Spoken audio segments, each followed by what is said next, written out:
베드로후서 3장 8절에서 14절 말씀 우리 같이 교독하시겠습니다. 네, 교독하십니다. 사랑하는 자들아, 주께는 하루가 1000년 같고 1000년이 하루 같은 이 한 가지를 잊지 말라.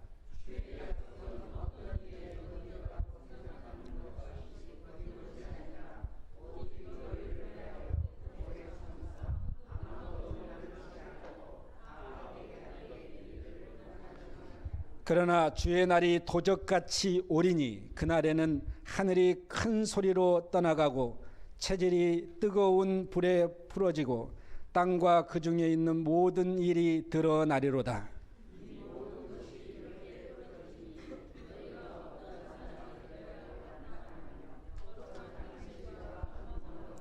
하나님의 날이 임하기를 바라보고 간절히 사모하라. 그날에 하늘이 불에 타서 풀어지고 체질이 뜨거운 불에 녹아지려니와.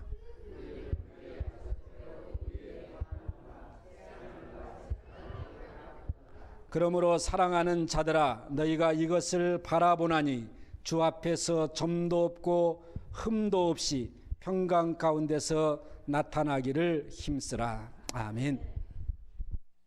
놀라운 하나님의 은혜, 우리 성가대 찬양하는 모습이 참 천사 같습니다. 하나님께서 우리 성가대를 통해서 매주 영광을 받으시는데 우리에겐 또 기쁨입니다. 오늘은 대강절 메시지로 같이 은혜를 나누기로 합니다. 주님의 재림을 소망하십니까? 라는 제목입니다. 특별히 한 주간을 보내면서 인간이 가질 수 있는 특권 가운데 하나가 약속이죠. 어떤 약속을 하면 그 약속을 우리가 기다립니다. 그것이 인간이 가지고 있는 다른 동물과 다른 어떤 인간이 가지고 있는 특권이 아닌가 생각합니다. 한 주간 동안 살면서 저는 주일이 참 기다려집니다. 왜 기다려지냐면 주님 앞에 나와서 예배할 수 있는 그 은혜 기다려지고요. 또 우리 성도님들 한 주간 동안 어떻게 지내셨는지 궁금하고 또 만날 그런 시간을 생각하면 또 기다려집니다. 우리가 주일날이 기다려진다라는 것, 여러분은 또 주일날 기다려지는지 모르겠습니다. 주님을 찬양하고 예배할 수 있는 시간이 기다려진다는 것이 신앙인에게는 가장 큰 축복입니다, 사실은. 우리가 주일날 또 왔네가 아니라 정말 기다려주는 주일이 되기를 주님의 이름으로 축복합니다. 우리 인생에서는 크고 작은 기다림이 있죠. 특별히 은선이 민혁이는 29일날 우리 강 목사님 오거든요. 사모님이랑 얘들 16명 데리고 오는데 2주간. 근데 기다려질 겁니다. 부모님이 오시니까.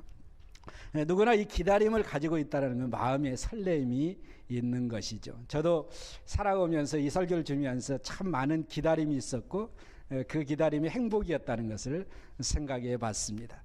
또 꿈이 있는 사람은 또 기다림이 행복이겠죠. 씨를 뿌리는 농부에게는 봄에 씨를 뿌렸지만 그래 가을까지 그 땀 흘리면서 노력하면서 기다리죠. 가을의 풍성한 수확을 바라보면서 기다립니다. 공부하는 학생들은 특별히 또한 좋은 학교를 지나간다든지 아니면 졸업 후에 좋은 직장을 갖는 그런 꿈을 꾸면서 기다리는 거죠. 열심히 하면서. 임신하는 사람에게는 아이가 기다려집니다. 아기가 건강하게 태어날 것을 고대하면서 누구 닮았을까 생각하면서 기다려지죠. 기다린다는 것은 축복이라는 거죠. 인간에게 있어서 기다림은 정말 축복입니다. 근데 하나님의 말씀도 우리에게 기다림에 관련된 내용을 참 말씀을 많이 하셨죠. 신앙생활은 기다림이죠. 누구를 기다리냐면 예수님을 기다리는 거죠. 예수님이 다시 오신다는 약속을 믿고 우리가 다시 오심을 고대하면서 기다리는 것이 또한 신앙생활의 모습입니다. 그런데 우리가 기다리면 미래에 대한 어떤 확실한 사건이 있기 때문에 기다리는 거거든요. 봄에 농부들이 씨를 뿌립니다. 그러면서 가을에 땀을 흘리고 노력을 하죠. 여름에. 그것은 바로 가을에 풍성한 수확이 있을 것을 고대하는 기다림이 있기 때문에 가능한 것입니다. 이유가 바로 그것이죠. 특별히 학생들이 정말 열심히 공부합니다. 왜 공부합니까? 지금 힘들고 놀고 싶고 뭐 하고 싶은 거 많지만 그것을 인내하면서 땀 흘리면서 공부하는 이유가 무엇입니까? 미래에 대한 자기의 설레임, 그 기다림이 있기 때문에 가능한 것입니다. 오늘 우리가 신앙생활하면서도 마찬가지죠. 우리가 신앙생활에 어려움도 있습니다. 힘든 점도 있습니다. 그러나 하나님의 은혜로 우리가 구원함을 받았습니다. 그런데 학생들이 정말 뭐 놀 거 다 놀고 할 거 다 하고 공부 뒷전이라면 문제가 있는 학생이죠.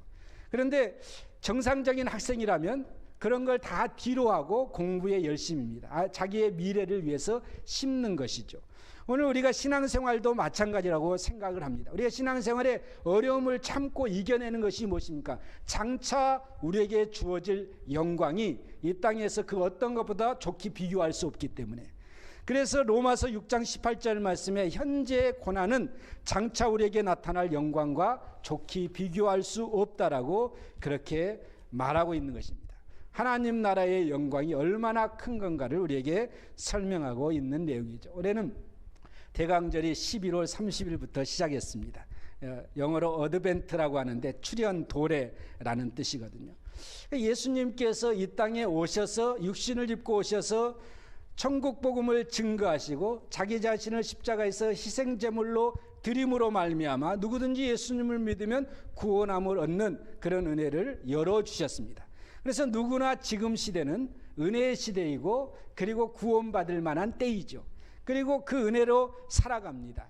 그러니까 예수님께서 그것을 이루시고 죽으시고 장사 지낸 지 3일 만에 부활하시고 부활체로 40일 동안 이 땅에 거하시면서 부활하신 모습을 많은 사람들에게 나타나 보여주셨습니다. 부활에 대한 확실성을 심어주신 것입니다.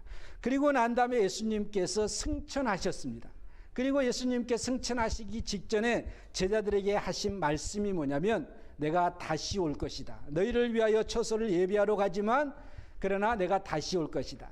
그리고 예수님께 승천하시고 성령의 시대가 도래하고 예수님이 다시 오실 때까지 성령의 역사 안에서 임마누엘 하신 성령의 능력 안에서 우리가 신앙생활할 것이다. 그러나 예수님께서는 분명히 다시 오신다고 말씀한 것입니다. 오늘 예수님이 다시 오신다고 말씀하셨습니다. 대강절을 보냅니다. 그런데 우리가 신앙생활을 많이 하고 오래 하다 보니까 예수님의 재림, 예수님이 다시 오심 이런 것들에 별로 관심이 없어지는 그런 경우들을 보게 됩니다. 물론 그러지 아니한 사람도 있습니다. 예수님이 다시 오신다, 예수님 재림하신다 그러면 좀 이상하게 생각이 들어지고 정말 그럴까 의심하게 되고, 이것이 바로 신앙의 문제라는 것이죠. 그런데 초대교회도 이런 문제들이 있었습니다. 옛날에 제가 어렸을 때는 찬양을 참 많이 불렀는데 주님 고대가라는 찬양도 교회에서 많이 불렀고요. 그리고 찬송가 168장의 하나님의 나팔소리 이런 것도 참 많이 교회에서 하나님 앞에 드렸습니다. 그런데 요즘은 장례식장에서나 하는 찬양으로 바뀌어버렸습니다.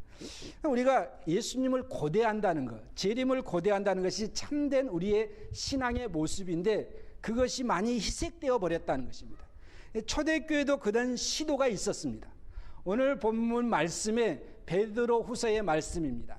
베드로 사도가 이런 말씀을 하나님의 은혜로 기록한 배경이 뭐냐면 초대교회도 예수님의 재림에 대해서 예수님이 온다고 그랬는데 좀 더디 오신다. 그래서 정말 예수님께서 오시는 것이 맞느냐? 예수님이 오시지 않고 상징적으로 그 말을 하셨을 것이다. 이러면서 예수님의 오심에 관련된 내용을 희석시키는 시도들이 있었습니다. 오늘날도 마찬가지죠. 오늘날도 예수님의 재림, 예수님 다시 오심 이런 것은 이단들만 하는 것으로 생각하는 그런 신앙의 희석적인 시도가 오늘날도 있는 것이죠.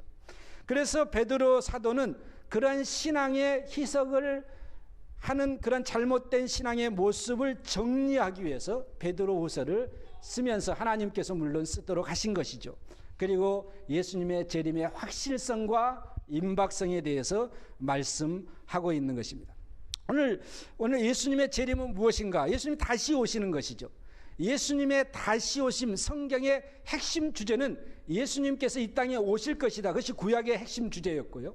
그리고 신약에서는 구약에서 예언된 예수님이 오셨고, 그리고 예수님께서 승천하시고 난 다음에 다시 오실 것이라는 신학의 주제입니다. 신약에 적어도 25절에 한 번씩은 예수님의 재림에 관련된 내용이 담겨져 있는 것을 우리가 볼 수가 있는, 그만큼 많이 기록되어 있다는 거죠. 특별히 계시록은 전체에 관련된 내용이 그죠.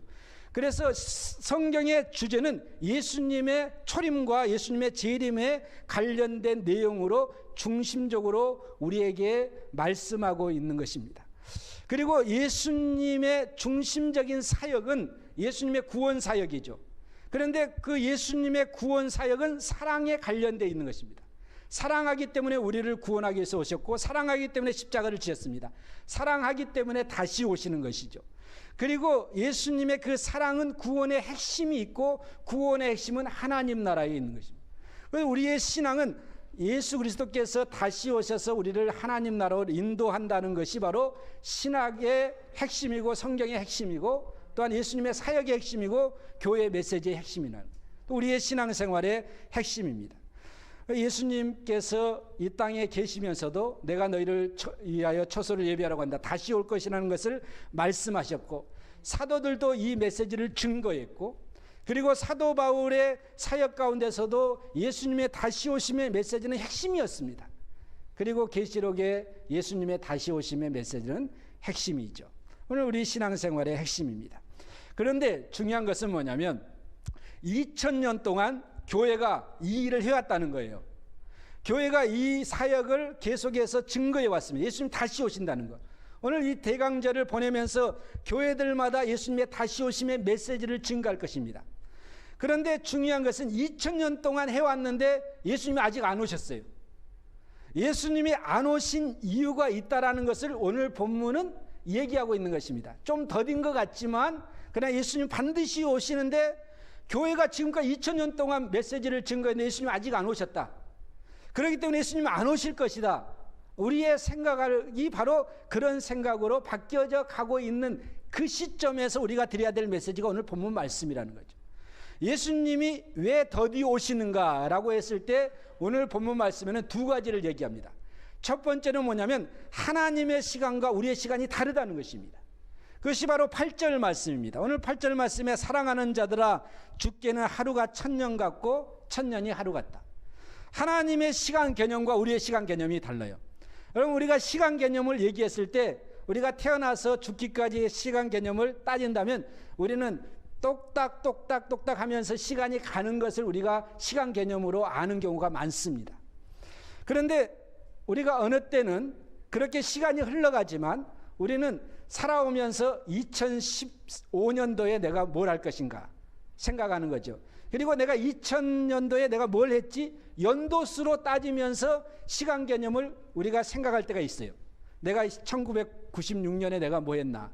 2000년에 내가 뭐 했나? 2005년도에 내가 뭐 했나? 이렇게 연도수로 시간을 계산하는 것이 있고요. 성경의 시간 개념은 그거와 차원이 다른 시간 개념을 가지고 있습니다. 뭐냐면 성경은 사건 중심의 시간을 얘기합니다. 그러니까 아브라함의 때, 야곱의 때, 그리고 하나님께서, 그리고 모세의 때, 이런 사건 중심의 시간을 얘기하는 거죠.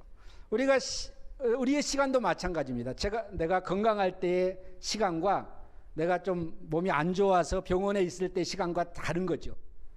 건강한 사람은 저녁에 잠이 들면 아침에 금방 일어납니다. 시간이 금방 가는 것 같습니다. 그런데 병원에 입원한 분들 대부분이 하는 얘기가 뭐냐면 병원에 좀 오래 있으면 시간이 안 간다는 거예요. 그러니까 똑같은 시간인데 집에 있을 때 건강할 때는 시간이 빨리 가고, 그리고 또한 병원에 오래 있으면 시간이 안 가고, 빨리 갔으면 좋겠는데, 빨리 퇴원했으면 좋겠는데, 그런 거거든요. 여러분, 어렸을 때는 시간이 빨리 지나서 어른이 되고 싶습니다. 어른 때는 이제 시간이 좀 안 갔으면 좋겠다. 그래서 어떤 분은 10대는 10살 먹은 10대는 10마일로 시간이 가고, 20대는 20마일로 가고, 60대는 60마일로 시간이 간다, 이렇게 표현하잖아요. 그러니까 사건 중심으로 성경은 시간을 설명하고 있는 것입니다. 그래서 예수님이 오신 때, 예수님이 다시 오실 때, 그때를 성경은 말하고 있는 것이지, 우리의 생각으로는 2000년 동안 해왔는데 그러나 하나님의 때는 그게 한순간이에요. 하나님은 시간을 창조하신 분이시고 시간 위에 계시는 분이시고 시간을 초월하신 분이시고요. 그래서 천년이 하루 같고 하루가 천년 같은 그런 시간 개념을 가지고 계신 하나님이시라는, 우리는 2000년 동안 해왔는 데가 아니라 하나님은 그걸 투세컨으로 볼 수가 있는 것이죠. 우리의 시간과 하나님의 시간이 다르다라는 것을 첫 번째 이유로 말씀하고 있고요. 두 번째 더 중요한 목적이 있습니다. 우리의 시간을 따져보면 예수님께서 더디 오시는데, 지금까지 더디 오셨죠. 우리의 시간 개념으로. 그런데 오늘 본문 말씀에서 하신 말씀이 9절 말씀이 또 핵심입니다. 그게 뭐냐면 하나님이 우리에 대해서, 인류에 대해서 오래 참으시사 아무도 멸망하지 않고 다 회개하고 하나님의 자녀가 되는 그런 은혜를 받도록 하기 위해서. 그러니까 지금도 구원받을 사람이 너무나 많이 있다라는 거예요. 지금도 구원받아야 될 사람이 너무나 많이 있기 때문에, 그래서 예수님의 오심이 더뎌진다라고 설명하고 있는 것입니다. 이것이 바로 근본적인 이유 중에 하나입니다. 하나님의 마음, 하나님의 사랑이 바로 하나님의 오래 참으심으로 나타났다는 것이죠. 그러나 중요한 것은 이것입니다. 그럼에도 불구하고 예수님 오신다는 거예요. 믿습니까? 우리가 생각하기에 더디 오시고 2000년 동안 교회가 외쳤지만 오늘 오실지 모르죠. 내일 오실지 모르죠. 예수님은 분명히 오신다는 것입니다. 그것이 바로 하나님의 약속이고, 복음이 땅끝까지 이르렀을 때 예수 그리스도의 오심을 성경 우리에게 증거하고 있습니다. 그때가 지금 가까워왔다라는 것입니다. 재림은 언제 일어나는가 우리가 모르죠. 하나님만이 아십니다. 그러니까 하나님만이 아시는데 마태복음 24장에 인간이 자꾸 알려고 그러니까 언제 예수님이 오신다 자꾸 얘기하는 거예요. 하나님만 아시니까 하나님에 딱 맡겨놓고 우리는 신앙생활 해야 되는데 어떤 날에 오시는가 그 관심이 많고 성경을 엉뚱하게 해석하니까 문제가 생기는 것입니다. 그러나 예수님은 다시 오십니다. 어떻게 오시느냐? 오늘 본문 말씀에 보니까 도적같이 오신다. 예기치 않은 때에 오신다고 얘기합니다. 노아의 때와 같이 오신다라고 마태복음 24장은 우리에게 증거하죠. 노아의 때는 어떤 시대였는가? 우리가 너무 잘 알죠. 노아의 때는 특별히 모든 사람들이 생각 자체도 악한 그런 시대였습니다. 오늘 우리의 시대죠. 그리고 하나님의 경고를 무시했습니다. 하나님께서 노아를 통해서 120년 동안 방주를 짓겠습니다. 이것이 바로 메시지거든요. 하나님의 경고의 메시지입니다. 물로 심판할 것이다. 오늘 하나님께서 우리에게 주신 말씀이 예수님이 다시 오실 것이다. 그때는 첫 번째 오셨을 때는 구세주로 오셨지만 두 번째 오셨을 때는 심판주로 오시는 것입니다. 알곡과 거라지, 쭉정이와 알곡, 그렇잖아요.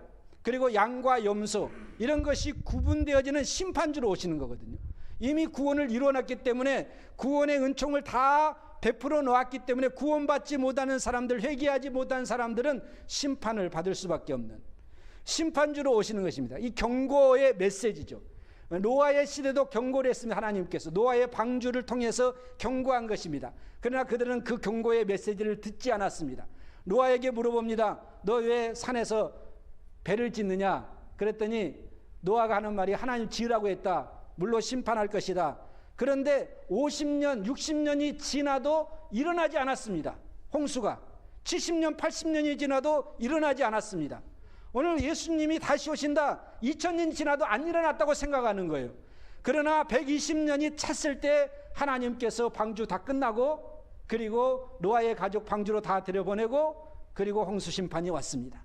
이 땅에 동물들 다 죽었습니다. 심판이 일어났습니다. 우리가 경고도 마찬가지예요. 예수님이 다시 오신다. 이것이 바로 교회의 메시지죠. 그런데 사람들이 듣지 않습니다. 2000년 했는데. 그런데 있다라는 거예요. 성경은 그것을 우리에게 증거합니다. 노아의 시대는 하나님의 경고의 메시지를 듣지 않았습니다. 그들은 불경건했습니다. 쾌락주의에 빠졌습니다. 그런데 노아는 삶이 메시지였습니다. 오늘 그리스도인들이, 오늘 우리가 이 대강절을 보내면서 우리의 삶이 하나님의 메시지가 되기를 주님의 이름으로 축복합니다. 우리의 신앙생활이 하나님의 메시지를 담아야 되잖아요. 그 하나님의 메시지를 증거됩니다. 노아가 하나님의 메시지를 증거했습니다. 사람들이 노아 정신병자 취급했습니다. 그러나 하나님은 노아를 들었었습니다.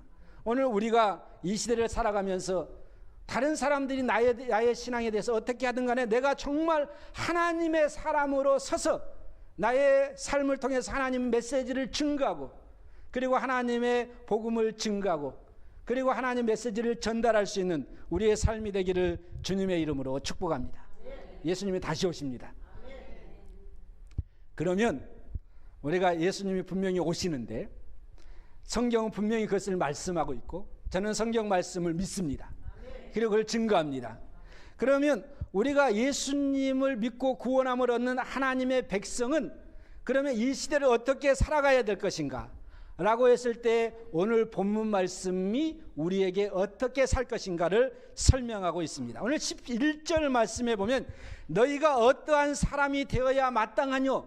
예수님이 오시는데 우리의 시간과 하나님의 시간이 다르지만, 그러나 예수님은 분명히 오시는데 이 땅의 모든 사람들이 복음이 증거되는, 모든 사람의 복음이 증거되면 예수님이 오시는데, 그러면 이 시대에 우리가 어떻게 살아야 될 것인가? 11절 말씀에 질문합니다.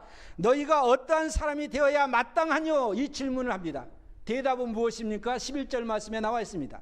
대답은 우리가 어떻게 살아야 마땅합니까? 거룩한 행실과 경건함으로 사는 것이 마땅합니다. 다른 말로 표현하면 하나님의 사람다운, 하나님의 백성다운, 교인다운 삶을 사는 것이 마땅하다는 것입니다. 거룩한 행실, 경건함으로 우리가 예수님의 다시 오심을 고대하면서 살아야 된다는 거죠. 이것이 바로 칭이 의롭게 된 사람의 삶의 모습이라는 것입니다. 우리는 어떻게 살아야 되느냐?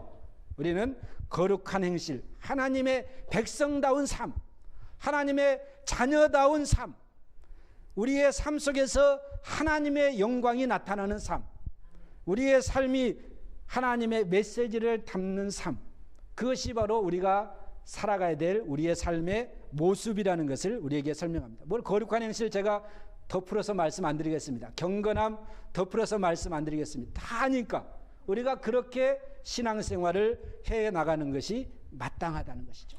두 번째로 우리는 어떻게 살아야 마땅하는가? 두 번째, 우리가 오늘 9절에서 우리에게 주신 메시지가 무엇입니까? 하나님의 마음이거든요.